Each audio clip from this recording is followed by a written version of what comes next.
at that emotion.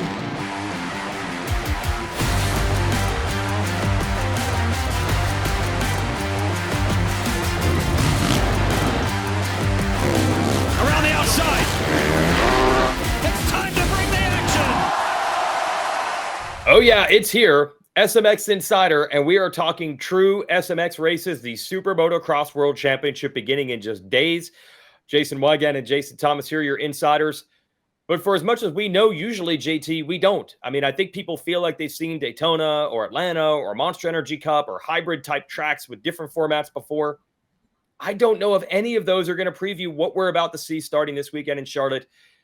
This is nuts. This is wild. This is unpredictable. Yeah, and that's the whole goal, right? To create a track that no one has seen, to create an event like no one has ever seen. And I think for everybody, teams, riders, spectators, everybody that's going to be tuning in, us as well, we're all guessing a little bit as what we're going to roll into and check out on Friday. And yeah, it's a really, really exciting time for the sport. Yeah, just a quick reminder, these are day races for our first event. Our first event will start with a pre-race show at 2:30 Eastern, and then we drop gates at 3 o'clock Eastern from Charlotte's ZMAX Dragway. And JT, we're bringing the stars back. Jet Lawrence, Chase Sexton, a rematch. We saw other riders starting to build strength on the back half of Pro Motocross. So not only are the events different, we don't know what the riders are going to perform like either. Yeah, I mean, the debut of Jet Lawrence in some sort of supercross environment, obviously the war that he just, left with Chase Sexton there and all the conversations we had leaving Ironman. And then I think about riders like Jason Anderson and some of these guys that they haven't necessarily been in the conversation to win, but think about how much winning they have done in supercross type races before. And they're thinking about that. They're not that many points out of the lead of something like this. And in this opportunity, in this environment, they can completely change the outlook of their entire season with 3 great races.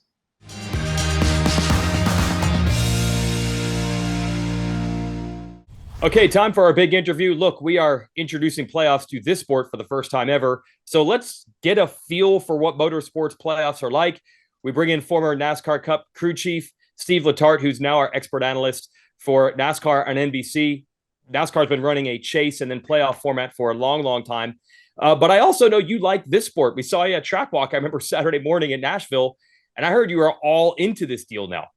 Yeah, listen, I've always followed Supercross, motocross, and I think this playoff format is going to be the total unknown, and I'm convinced the riders don't even know what they're getting themselves into. In the NASCAR world, when we went to playoffs, I was a competitor at the time, we were doing everything. We were turning over every stone. We were at every level of aggression possible, but then it seemed like as the playoffs loomed and continued, we continue to find different steps. And I think that's what we're going to see out of the riders over this 3 weeks. Yeah, so when you went to that Nashville Supercross and really got to see it in person, what did impress you about this sport when you get to see it up close and then go to the paddock and meet some of the players? Well, so the big thing for Supercross is a lot like NASCAR, which is we do a solid job of TV coverage, but nothing matches in person. The speed, the acceleration, the height, those 450s with one grab, they are gone. 3 or 4 stories in the air. They make it look so easy. And then the paddock, I actually really enjoyed. I'm used to this closed-in garage that, the teams kind of hide in NASCAR. And when I moved over to Supercross, I could walk through the paddock, see the different riders, see the different mechanics. They were all open to talk. Just the fan experience overall, was one of a kind. And this was the Supercross world of being in a stadium. I was at Nissan Stadium there in Nashville, and it was just a condensed, great atmosphere. That's cool. Yeah. Okay. So let's talk about when these playoffs first came in. There was the chase format, which was the final 10 or so races of the year were for the championship. But I remember when they switched to the current format in 2014, when it was a series of elimination races, 3 weeks, reset, 3 weeks, reset. That fall of 2014, that was probably the most intense NASCAR racing I'd ever seen. What was it like? You were Dale Earnhardt's crew chief that year. You guys had a shot at the title. What was it like to try to develop a strategy on the fly when everyone was going, as you said, to an even higher level than you even thought they could? Well, when you talk about motorsports in an elimination format, every race turns into a Game 7 moment, or at least every round. If you don't show up and you aren't good enough, you're eliminated from the round and your championships hope go away. And that's really what we've seen in NASCAR. And when I look at this playoff format, you guys are getting ready to enter. I look at it kind of the same way. I know it's a total of points, but you have to consider yourself. If you have an issue and you aren't in the top 5, 6, or 7, in each round, I just don't see the math working. It's going to take an amazing ride over 3 consecutive weeks. So that's the balance. How do you ride in week 1, right? If you are second, third, fourth, that's a great day. What is your risk for a win, right? Are you happy with second or third place points? And I don't have the answer. I, much like everyone else, is going to be a tuned in fan. I can't wait to see some of the biggest names in a new condensed format. Yeah, to that point, have you found since 2014, they've refined the process a bit, but was there more chaos those first couple of years before people truly had a grasp on maybe the best model to do it? Are we probably in store for a little more unpredictability because it's the first time? The agenda is different for every team. If you have winning firepower, you are way more relaxed to run third because you know you can win the next 2 weeks. If you're a driver or a rider in this case that comes in a little on the peripheral, right? You've had a good year. You're here. You're part of it. But it's going to take a career best to win the overall championship. Then you see pressing early. They have to make something happen right away. Yeah, absolutely. And that's the thing. We do have wild card types, the 5th or 6th ranked rider coming in who probably thinks, yeah, if I pull out something special that first week, I could swing the math in my favor. That's fun to watch. And then on your side, you were the crew chief. We have different types of tracks that we've never raced before. We're calling them a hybrid between motocross and supercross. In the NASCAR playoffs, you're racing on tracks that you've gone to before. But you mentioned that pressure. You mentioned that intensity. What is it like behind the scenes for the crews to know whatever guess we make, getting it right or wrong could determine our entire season in one day? Well, this reminds me of the Roval. That's why I love that you're going to ZMAX Dragway, because when the NASCAR playoffs went to the Roval, which is the road course inside Charlotte Motor Speedway, it uses the banking and the infield, and it was kind of like this mix. It was nothing we had really seen before. It was kind of a road course, but had some oval tendencies. The unknown made that week feel special and different. And, the competitors don't want to hear this, but what I have learned is when the format makes them uncomfortable, the more uncomfortable the competitor, the better the show for the fan. And I think that's what we're getting ready to see for 9 weeks in NASCAR and 3 weeks in your sport. Thanks for the time. And at least you're the only person that knows anything about motorsports playoffs at our crew. So thanks for the effort. Thanks for the time here. Well, I appreciate you coming on, and I can't wait. You're right. Playoffs and motorsports didn't go hand in hand. They have for a long time in NASCAR. I'm excited to see how it works on 2 wheels. All right. Thanks, Steve. All right. So let's give you what you came here to see, which is the unveiling of the top 20 riders who have clinched entry into the motos at the SMX races. We'll start with the 250 class. As you mentioned, JT, no surprise to see Hunter Lawrence at the top when we combine Supercross and Motocross standings together. He won both titles. He will start with 25 points in his pocket as this begins. That's his reward for being the best rider in the traditional championships heading into this. Impressive. If you told somebody at the beginning of the year Hayden Deegan would be ranked second, I don't think they would have believed you. It's an unbelievable rookie season overall. It has been, and he is going to be a threat. If you look at his improvement and just the growth that he's gone through over the course of this season, look back at Washougal just a month ago. We were considering him to be he could be the pro motocross champion. He was only a handful of points out. You couple that with this great supercross season that he put in and the confidence that he's carrying right now. If anyone is thinking he's out of this thing to end up being the SuperMotocross 250 champion, they're fooling themselves, because I think he has his eyes squarely set on that. Yeah, and I think he feels this pro motocross thing is one that got away from him due to bad luck. Love to have a chance at revenge just a few weeks later. Levi Kitchen is actually ranked third. When we heard we were going to have a playoff format, I think everyone started thinking, well, who are the riders that can get hot suddenly out of nowhere? That is exactly what Levi Kitchen is. You never know what you're going to get, but when you get the good Levi Kitchen, he wins races. So he's going to be a threat as well. And then RJ Hampshire, he got hurt at Unadilla, but JT, the plan is for him to be back for these playoff races. Yeah, he should come in healthy. He took a really big hit there at Unadilla, but I think he's in a place where he's going to be rested, recovered. He's probably got a few laps logged on this kind of hybrid supercross track as well. So with his starts, they were, how good his starts were all season long. He can absolutely be a threat, and I don't think he's on the minds of many people because he missed the last few races there. Okay, we'll run into the rest of the top 10. Joe Shimoda is fifth, missed some supercross rounds, but came back toward the end and then piled together with his motocross points. He is ranked fifth, so he'll have 17 points coming into the playoffs. Tom Viel, Max Voland, Justin Cooper sneaks his way in, cannot race 250 Supercross, but he will be racing 250 class of SMX. Jordan Smith, kind of quietly, is 9th ranked in points. He will be back from injury as well. And here's one of the few riders we're missing. Jet Lawrence actually ends up 10th in the rankings, but he will not be competing in the 250 class. So they're not going to move anyone else in automatically. Jet just won't be on the line, and that'll be another position that a rider could earn through the LCQ.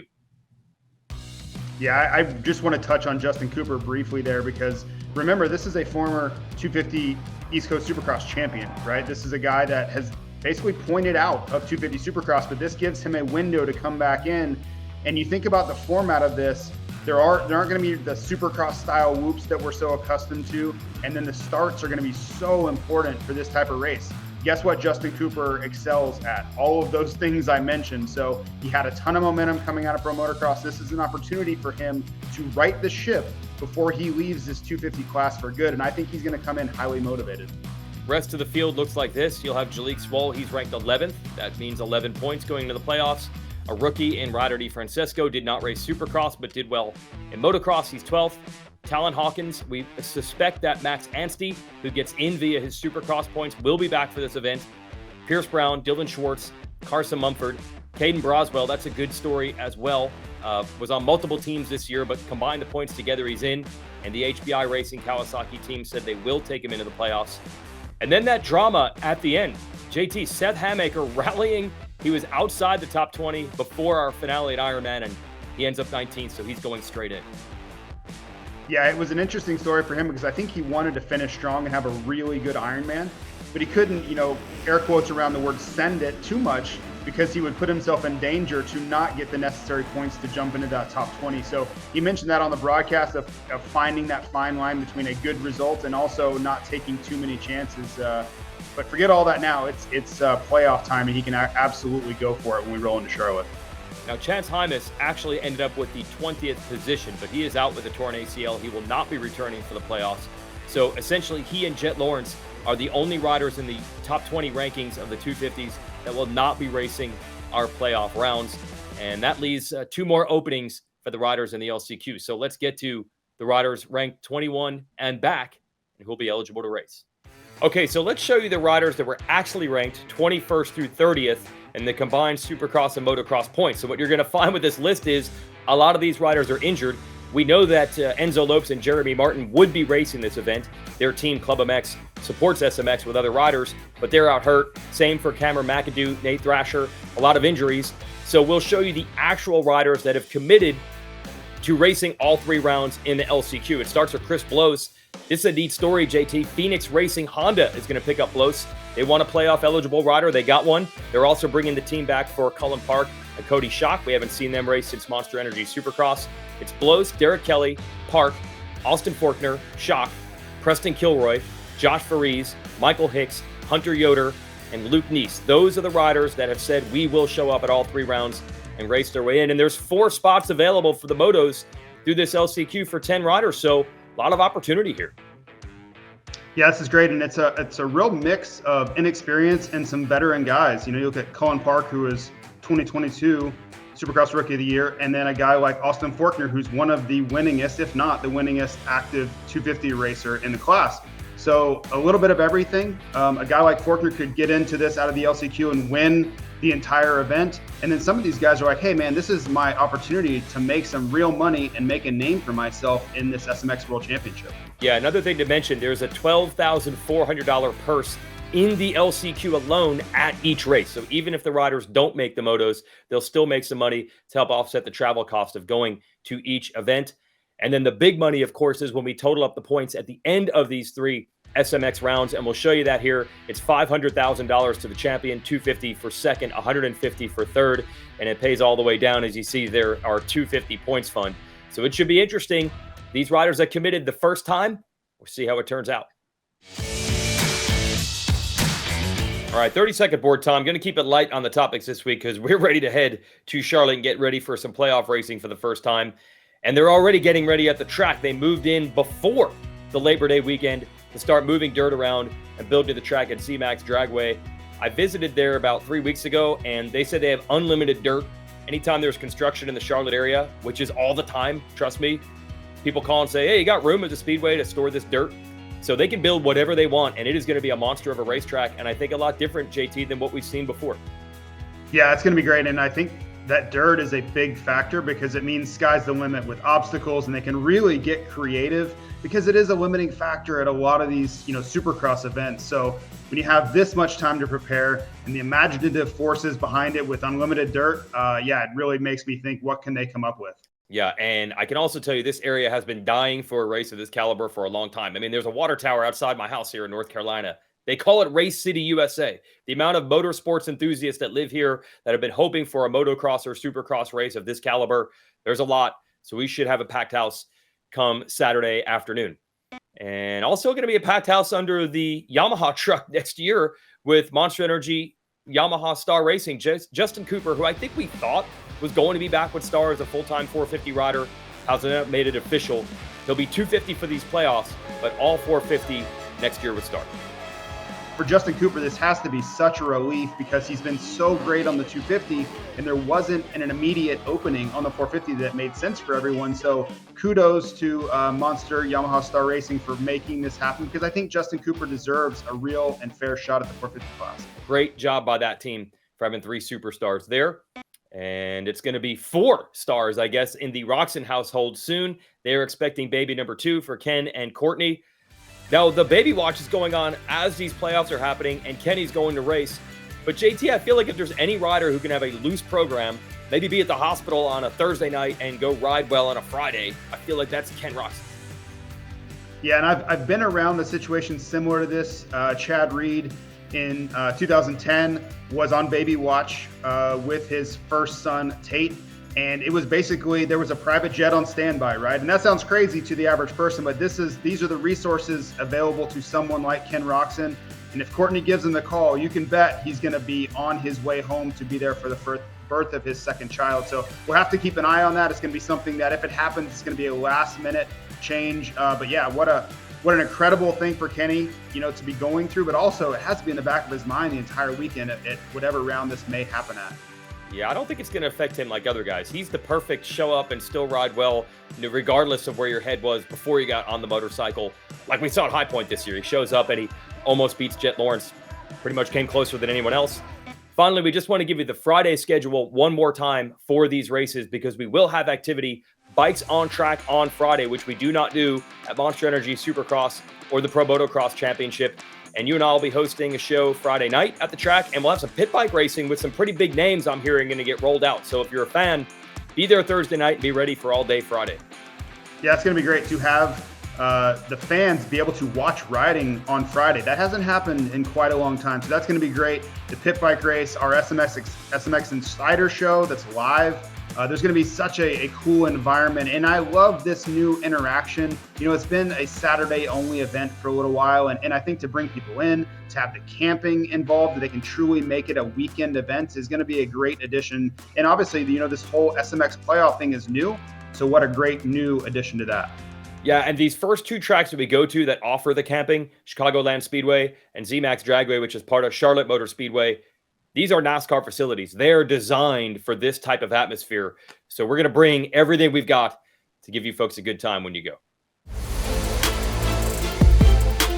All right, now it's time for the reveal of the top 20 450 riders going into this first ever SMX playoff.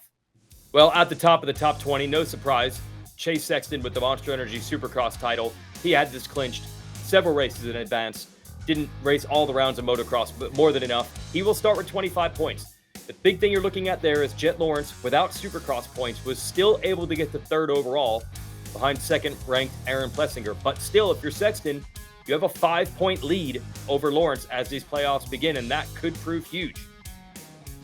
Yeah, and I wonder how much of the points matter for Sexton, or is it just turning the page back to where he left as the champion, right? And I think that's the way he needs to enter this, is to say, okay, I closed the book on Pro Motocross. Now we're going back into a series where I'm the number 1 guy again, right? And we'll see, time will tell if he can actually do that. But I think this is a great opportunity for him to just reset and go at this thing as if the motocross situation never happened. Jet didn't go undefeated. Forget all that. Go into Charlotte thinking that you're going to be right there just as you left Salt Lake City as the champion. Now, the other intrigue about these races, normally when a rider is moving to a new team, that's right, Ironman, the finale, is the end of that relationship. But we've got several riders that are staying with their old teams, at least for these 3 races. And one rider we believe will be making a debut. So let's start with Sexton. We believe he will not be part of Honda next year, but he will be on a Honda for these 3 races. We don't know what Dylan Ferranda's future plans as far as the team are concerned, but he'll stick with Yamaha for these races. But the most intriguing story of all, we expect Cooper Webb will not be on his traditional KTM. He's going to return from injury. We're going to see a superstar, a 2-time Supercross champ, JT, debuting a new bike in Charlotte. Yeah, and this is his home race, really, right? He's a Carolina kid. You think about the fantastic race he had besting Jeffrey Hurlings years ago in Charlotte. He's going to have a lot of family, friends there, great memories just across the way that he won that battle with Hurlings that I mentioned. So I think for him, there's going to be a lot of emotion, a lot of anticipation, right? And it's going to be a learning process working through the paces of a new motorcycle. But I would not be shocked at all to see Cooper Webb have a great weekend because he is a guy that rises to the occasion. When people count him out or when the pressure is on, he is at his best. And nobody's really talking about him right now because he's been missing for a couple of months. But don't be shocked if you see that number 2 come around the first turn out front. That's going to have Anaheim 1 type vibes to it. How's he look on the new bike? And then you want to talk Anaheim 1 style where we always say hashtag deep field. Look at who comes in after this. So Webb ends up 6th. Jason Anderson 7th. Ken Roczen will return for the playoffs. He is ranked 8th. We're not going to get Eli Tomac. He's still out with an injury. Justin Barcia, top 10. I mean, you look at those riders, Tomac's out, but that group of 9 inside the top 10, unbelievable. Yeah, and I think they all have a target painted on Jet Lawrence's back because, to be honest, he embarrassed everybody. And I don't think it was his goal to embarrass anyone, but when you go through an entire summer of motocross and nobody can really do much about him, they just could not beat him. Even Ken Roczen, as great as Kenny is, Jet fell and Kenny couldn't capitalize on it.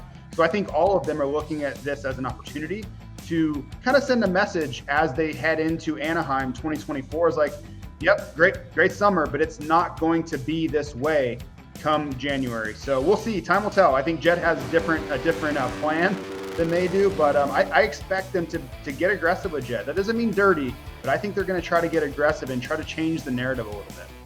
That top 10 is filled with factory riders. What I like about the other top 10, the back half, 11 through 20, is how many privateers has a shot at huge money. We'll give you the full payout coming up in a little bit, but just to give an example, 8th place pays $100,000 if you're ranked 8th when these playoffs are over.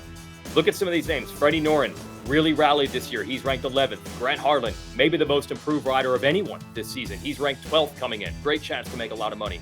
Garrett Marchbanks wasn't a 450 rider at the beginning of the year. He rallied at 13th. Ty Masterpool was not on anyone's radar at all. 14th. Justin Hill returned after 2 years off. 15th. He'll be back. Kyle Chisholm, never have to rear-bet him coming back. He never goes away. He's 16th. Dean Wilson will return, did not race pro motocross. He will be back for these races, ranked 17th. And then I love the dynamic we had. Look at the last 3 on the list, JT. These 3 riders racing Ironman to ensure they're in the top 20. No, it's great. And typically this week and honestly the week of Charlotte, riders would be taking some time off. They'd be resting, recovering, probably not even looking at a motorcycle. If I'm them right now, sitting here as we record this, I would be out riding. I would forego any rest, forego any sort of burnout feelings that these guys typically have because the amount of money and the opportunity in front of them is greater than anything else. So you're just gonna have to grin and bear it at some points, even if you're tired, nagging injuries, all of that, because this opportunity that, is in front of us that, Feld and MX Sports and Peacock and everybody have put together this incredible super motocross package. You have to be ready to take advantage of this and be opportunistic. Yep. So there it is. McElrath, Nichols, and Hill put their own programs together to get to a couple pro motocross races to score enough points to ensure they're into the motos, they're into the top 20. That's guaranteed money for privateers. So the LCQ is supposed to be seeded by the riders ranked 21 through 30 in combined Supercross and Motocross points. But when you look at that list, we see a lot of riders who are unable to race. We thought Christian Craig might be able to get back. He's not going to make it. Lorenzo Lacurcio's out, and he's the team owner of the Wildcat team. So that brings Jose Butron out of the playoffs as well. Benny Bloss has signed with Beta for next year. Their bike is not ready. So let's show you the riders who actually did commit to come to the LCQ all 3 weekends. Phil Nicoletti, if I had one wish, JT, he would be in the LCQ every week. He is. We have Moran, Starling, Cartwright, Robin, Hand, Shelley, Kessler, and Miller and Simonson round out the group. They'll all be competing each week for 3 spots in the motos. Yeah, it's going to be great. And Phil, of course, is coming off of a pretty strong summer there. He joined the series late, but he had so much entertainment and drama to this. To have him in the LCQ each week will be awesome. And some of these guys, as you mentioned, they're just coming out of the amateurs. This is going to be their first real shot to do something. A guy like Bryce Shelley, who just raced Loretta Lynn's Amateur National Championship, to jump into the SMX playoffs here. What an opportunity to fight for 3 spots amongst a bunch of other privateers. So I guess 3 of these guys will end up making a lot of money here. And just what a great opportunity. Yeah, I want to mention there's a $15,000 purse each weekend in the LCQ alone. So every rider who's committed to these races will take home some money, even if they finish last in the LCQ. Now, if they make it into the motos, then you start scoring points.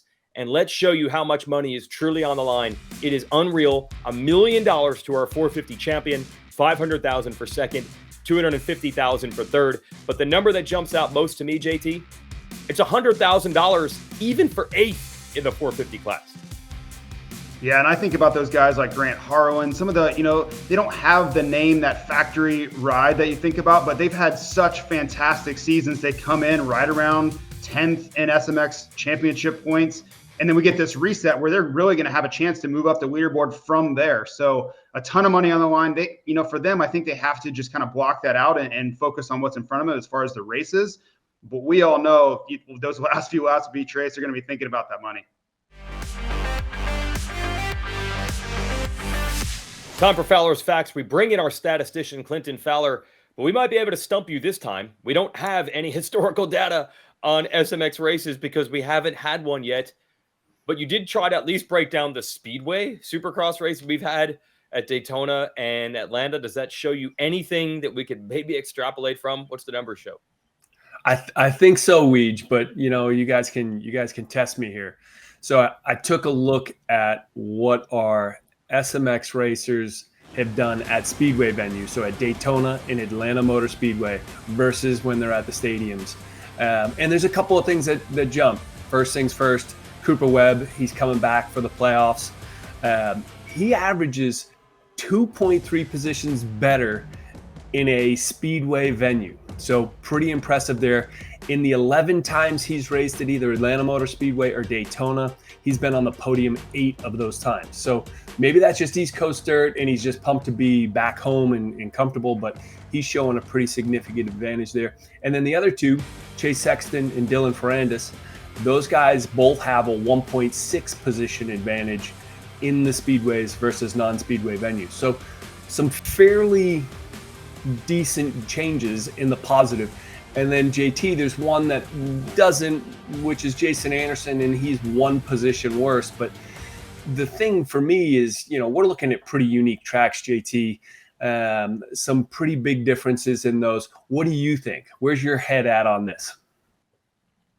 I think the Cooper Webb, there could be something there. I always look at, what are his strengths and what are his liabilities? Supercross whoops have always been a question mark, right? He's been better at other times than other, but it's an area he's really worked on. They've done tons and tons of testing over the years to improve there. But when you think about these Speedway venues, and more importantly, these SMX playoff rounds, we're not going to have those stadium style Supercross whoops. So I think that really plays into his hand.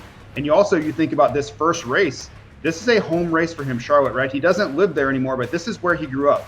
Friends, family. This is a guy that thrives off of the spotlight and the pressure and those things. So I think you're going to see a really, really strong Cooper Webb. And the Speedway factor just adds another checkbox to that. I'm going to disagree. I think that Webb's strength when we go to Atlanta and Daytona are the dirt kind of breaks down and they're longer races, and he can use his craftiness of picking lines. And yeah, the whoops are gnarly at the beginning of the day, but by the end, it's just a bomb field through there. I think these are going to be high speed, and I don't think that that's Webb's strength. His strength is those tight inside corners. I don't know if that's going to develop. So who knows, actually. And JT, I want to ask you about this. Anderson, the number being lower at the Speedways, I feel like we've seen Anderson ride very well at the Speedway races. Maybe the results just don't show it. Yeah, and sometimes you can just get a result or two in there that skew it, right? You think about how great he was at Atlanta 2022. He beats maybe an injured Eli Tomac. He was a little wounded there. But then at 2023, he DNFs the Atlanta round. So the results don't always tell the picture, but I think you can find trends there. I think the real question for Anderson is, can he find the magic of 2022? Because he simply did not have that in a speedway or in a stadium in 2023. Okay, so that's 450s, couple guys to watch there. What about the 250 class on this speedway data, Clinton? Yeah, Weege, there's two guys that stick out for me. One we've been talking about all year, maybe too much at times. Hayden Deegan has a 2.5 position advantage in the speedways. Obviously, this is a place where you can get skewed results. He's a rookie. He's got 10 starts. 2 of those starts, though, are Atlanta and Daytona. In both of them, he was on the podium. He got 3rd place in both of those races. And in non-stadium or in non-speedways, he's got a 5.5 average versus that 3rd place average. So there's some advantage there. I could see him using this to hype up his own confidence here, prepping into the playoffs. And the other one on the other end of the stick here, the other end of the spectrum, is Seth Hammaker. He averages 4.4 in a traditional stadium. He's averaging 6.8 in a speedway. So not optimal to drop 2 positions there. But again, he's only raced 11 Supercrosses. He's had some injuries. In the Supercrosses, though, guys, he's had some success in those Supercrosses, but the Speedways just haven't treated him quite as nice. He's had a couple of rough finishes with a 9th and 11th. So it's interesting for these young guys with a little less experience. I don't know what to expect from him, JT.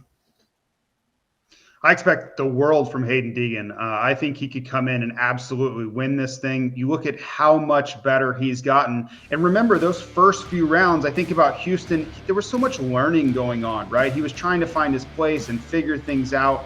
That's not the Hayden Deegan we saw as the series rolled on. And forget about pro motocross. He was an entirely different animal. So I think we're going to see Hayden Deegan kind of buck all the trends that we've seen, and he will be a podium contender right out of the get-go. And as for Seth Hammaker, yes, he's got a smaller sample size, and that 11th really stands out, that it wasn't so great, right? It throws the results off. But I look at Seth, and if he can get the starts, which he is very, very proficient at, and don't forget, we saw Monster Energy Pro Circuit Kawasaki really vault up in those starts late in the season. Mitch Payton talked about it just before Southwick. They found an engine setting that really changed the game for them as far as starts. So I think Seth, with that starting prowess, with that upgraded engine package, could be a factor and be a sleeper in this series that nobody's really got on their bingo card as of now. Yeah, I think he could make a name for himself at these races. But I guess, Clinton, the hardest thing is, have you ever had a race where you have so little data going in? It's definitely, I've had to search into the database to see what I could come up with for predictions. So it's going to be tough, but I mean, like anything, the best rise to the top at times like this in playoff races here. I think we're going to see these guys step it up a notch.